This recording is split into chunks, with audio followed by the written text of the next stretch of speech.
Hi. If Israel is justified in killing civilians because of the acts of terror committed by Hamas, why isn't Hamas justified in doing what it did? Because Israel is keeping 13,000 children. It has tried them in military courts.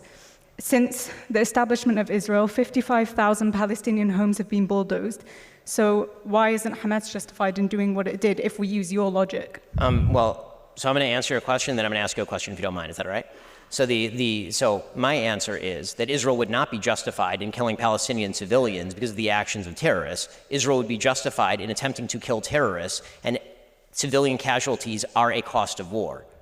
That is just a reality of life. During World War II, there were 70,000 Brits who died during the Blitz bombing, and there were 2 million Germans who died, civilians who died during World War II. And I don't see a lot of monuments in Britain because of the 2 million civilians who died in Germany. The costs of war are brutal, they're terrible, they're horrifying. There's a vast difference in moral scope between deliberately going into a civilian area and murdering everyone you can find and trying to kill a terrorist who is deliberately hiding beneath a civilian area, hiding their rockets in civilian areas, starving their own people.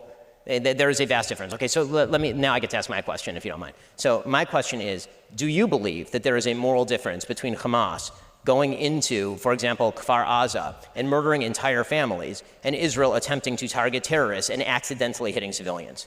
Israel is effectively doing the same because Gaza is the most densely populated region in the world. There are 15,000 people per square mile. So does Hamas get immunity because they're there? So Hamas gets immunity.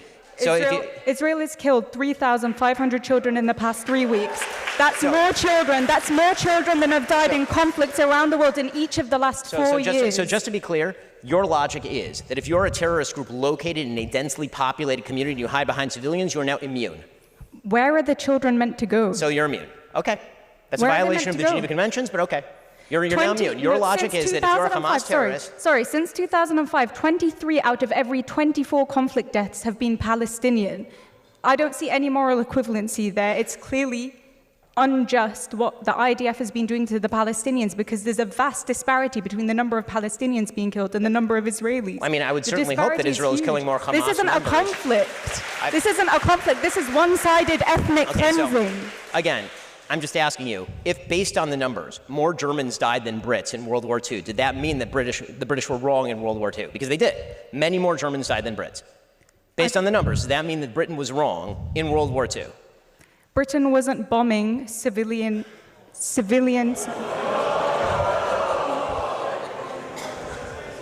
There's a clear difference. You should talk to the people in Dresden, but you can't because they're dead. There's a clear difference. Well, I agree that war is horrible, but this is not a just war. What Israel is doing is not a just war. There is a difference between fighting the Nazis. So it is not a just war. Fighting the Nazis. It is not a just war when you fight a war against people who murder 1,500 of your civilians and take 233 of them, at last count, captive into tunnels. It is not a just war to obliterate them. Please name a just war. Israel's been killing civilians for the past 75 years, and there was no headlines about it, and nobody said that the Palestinians were Israel justified in does not purposefully kill civilians. Palestinian terrorists do. Israel has not purposefully killed civilians. Are you willing to stand by that statement? If Israel put down its guns tomorrow, there would be a second Holocaust. If the Palestinians put down their guns tomorrow, there would be a Palestinian state.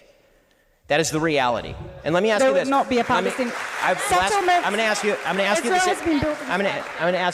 just going to ask you the last question. The same question I asked her. Which part of Palestine is occupied?